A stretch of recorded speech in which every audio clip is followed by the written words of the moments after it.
नमस्कार, आप देख रहे हैं एशियन न्यूज़ इंडिया। मैं हूं कीर्ति सिंह और इस वक्त मेरे साथ मौजूद है रांची जिला दुर्गा पूजा कमेटी के अध्यक्ष, जिनसे आज हम जानेंगे कि जो आने वाले दुर्गा पूजा के लिए क्या बैठक में क्या बात रखी गई।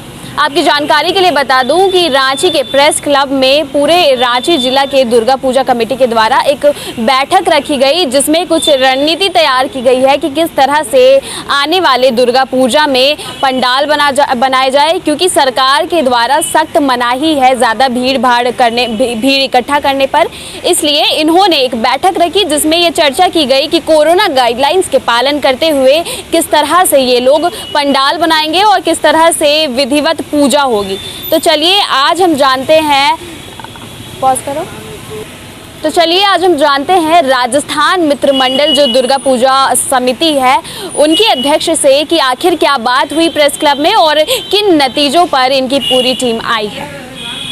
आपका परिचय। मैं अशोक कुमार पुरोहित, राजस्थान मित्र मंडल का अध्यक्ष और रांची जिला दुर्गा पूजा समिति का अध्यक्ष हूँ।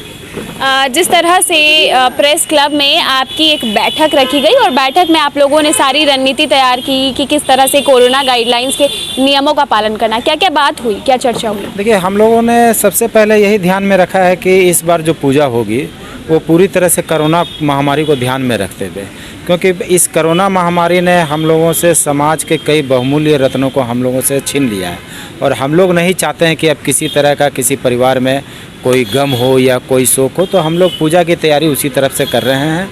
हम लोगों ने निर्णय लिया है कि हम लोग बहुत बड़ा और भव्य पंडाल नहीं बनाएंगे।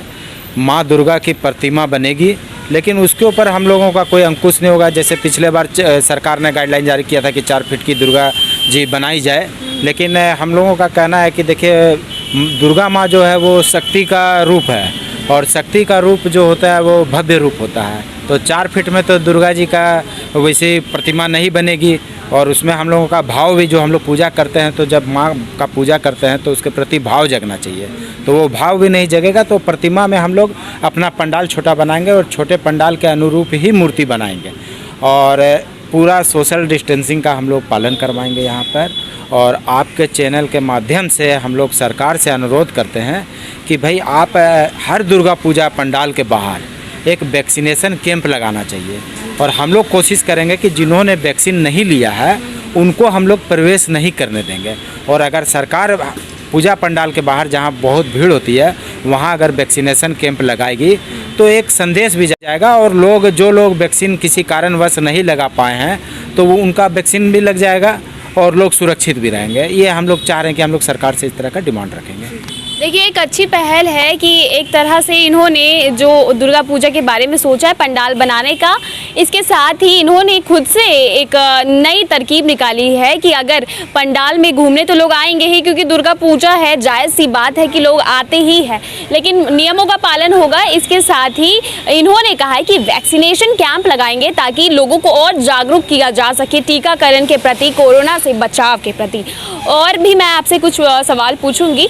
आपकी ये जो पूरी समिति है इसमें कितने लोग हैं और कहाँ कहाँ के कुछ अलग अलग जगह के संगठन के लोग होंगे एक साथ? आप लोगों ने और भी क्या क्या निर्णय लिए? देखिए, हमारी जो ये रांची जिला दुर्गा पूजा समिति जो है ये झारखंड की सबसे बड़ी दुर्गा पूजा के मामला में सबसे बड़ी संस्था है।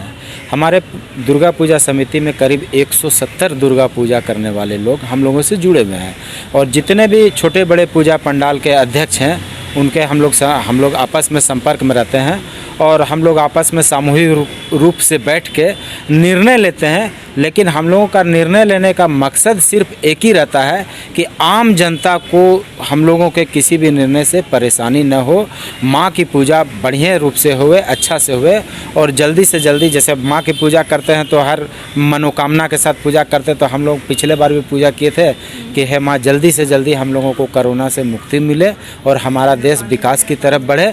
और उसके बाद इस बार हम लोगों ने एक नई पहल और शुरू, जैसे पिछले बार हम लोगों ने अपने पूजा से, जैसे हम लोग माँ दुर्गा माँ की पूजा करते हैं, कन्या को हम लोग देवी का रूप मानते हैं, तो हम लोगों ने 9 दिन तक, नवरात्रा में 9 दिन तक प्रत्येक दिन एक कन्या जो जन्म ली गरीब परिवार में, उस कन्या को हम लोग बच्ची पढ़ाओ बच्ची बचाओ बच्ची बढ़ाओ के तहत हम लोगों ने उस परिवार को 5100 रुपया का नगद सहयोग और बेबी किट जो होता है वो हम लोग दिए थे। और यही परंपरा हम लोग इस बार भी चालू रखेंगे हमारी संस्था। और हम लोगों ने और संस्था से भी अनुरोध किया है कि हम लोग पूजा के माध्यम से इस अभियान को और आगे बढ़ावें ताकि समाज में एक अच्छा संदेश जाए।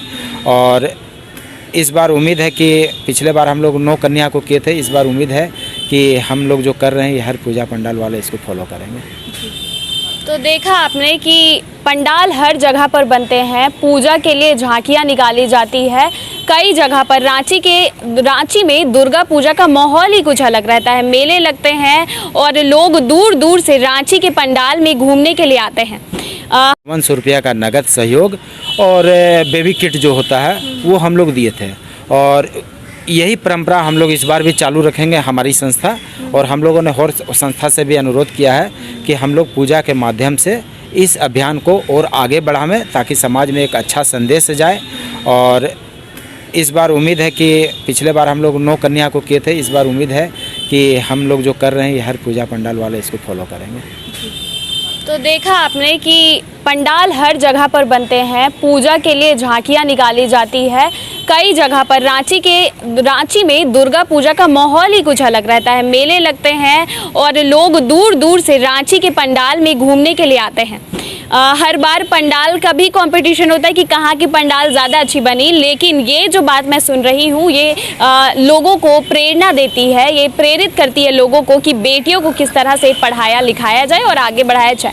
इन्होंने कहा कि ये जो बेटियां गरीब परिवारों में जिन्होंने जन्म लिया है उनके लिए ये लोग बेटी बचाओ बेटी पढ़ाओ जैसा अभियान चलाते हैं और उन्हें 5100 रुपये नकद राशि और इसके साथ बेबी किट भी प्रदान की थी। लेकिन इस बार ये इससे भी ज़्यादा अच्छी काम कर रहे हैं कि पिछले साल सिर्फ इनकी कमेटी के द्वारा राजस्थान मित्र मंडल कमेटी ने की थी, लेकिन अब इन्होंने ही अपील की है सारे लोग जो पंडाल बनाते हैं उनसे कि वो भी ऐसा कुछ करें और ऐसा ही कुछ प्रेरणादायक काम करें।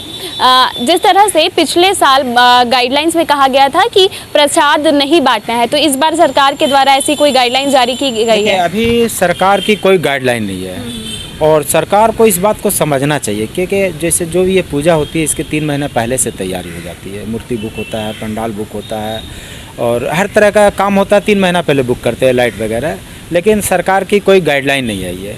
लेकिन हम लोगों ने पिछले बार जैसे सरकार गाइडलाइन की थी तो उसी की तर्ज पे अब जैसे पिछले बार भोग का वितरण था, हम लोग पिछले बार भी भोग वितरण किए थे।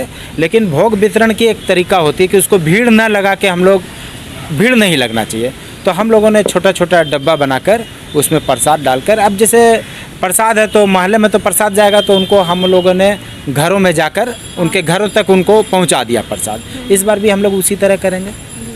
देखा आपने, ये अच्छी पहल है और जिस तरह से मैंने आपको बताया कि चर्चा हुई थी, सारी मीटिंग हुई है, लेकर बैठक रखी गई इन सभी विषयों को लेकर और इन्होंने अपने तरफ से कुछ सुझाव दिए हैं, कुछ तर्क दिए हैं। अब इन्होंने अपनी बातें तय कर ली है, रणनीति बना ली है, लेकिन आगे देखना होगा कि झारखंड सरकार के द्वारा दुर्गा पूजा के नियमों और गाइडलाइंस के बारे में क्या गाइडलाइंस जारी किए जाते हैं और इस पर क्या निर्णय लिए जाते हैं। तब तक के लिए बने रहे एशिया न्यूज़ इंडिया के साथ। मैं कीर्ति सिंह, रांची।